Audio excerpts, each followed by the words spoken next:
Folks,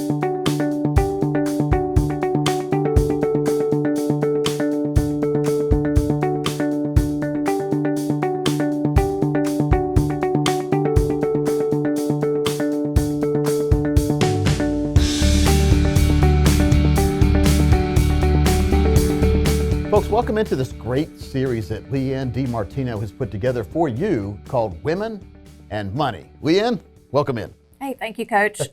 Let's talk now. We have 5 key ingredients or topics we're going to talk about here. And the first one is gender roles. When we talk about money, gender really does mean something, doesn't it? It does. I think depending on how your household was ran when you grew up, you kind of tend to follow that role model that you had at your house. So in my generation, it was like the dad was supposed to be the head of the household, Mine made too. the financial decisions. Yep. So that's what we mean by gender role.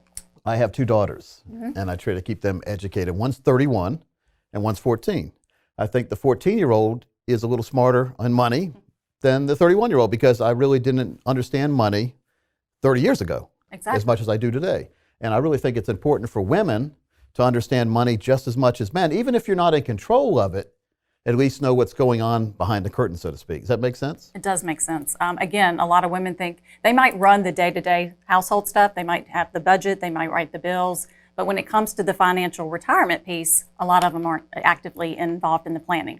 You know what worries me the most is it's great when it's running in autopilot and Mr's out there keeping track of the money and Mrs. is assuming everything's fine. But what happens if Mr. passes away without Mrs. having the education about what's going on in their family's money situation? That's a scary thought and a scary time for these women. They a lot of times don't know what to do. They don't know who to turn to or what accounts they might even have. Right. So what should they do to begin with? You know, let's take one step back. What should somebody do? Like, I know a lot of women are watching this series, and a lot of women either are divorced, widowed, or married, right? Those are 3 things, or just single by choice, right? Exactly. And so what should someone do if they have a spouse and they don't really feel like they understand what's going on in the money world and the spouse is still alive and ticking? They need to find their voice. They need to start asking questions. They need to start getting involved and understand exactly what accounts they have, where their money is, but it's basically about finding their voice. And do you have a way for them to, I know you do, you have a worksheet that can at least help them get educated on what's going on currently in the financial situation? Yes. Right? Folks, all you have to do, call 800-646-9646 or text WOMEN, WOMEN, to 21,000. Now, that's fine. Someone's watching this, they've got a spouse, the spouse is, they're trying to decide how they're going to launch this question and answer session with the spouse, maybe over dinner, maybe make it the best dinner ever or his favorite dessert.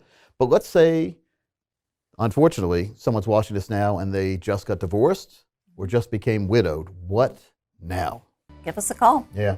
And so you can guide people, even if they don't understand. You can help do forensic analysis, we call it. And we call it retirement TSA, too. Total Security Accounts, making sure you have the right plans put in place. Folks, all you have to do is call. Again, the number's on the screen, and make sure you get started as soon as possible, taking control of the money, at least the knowledge part, for you and your family.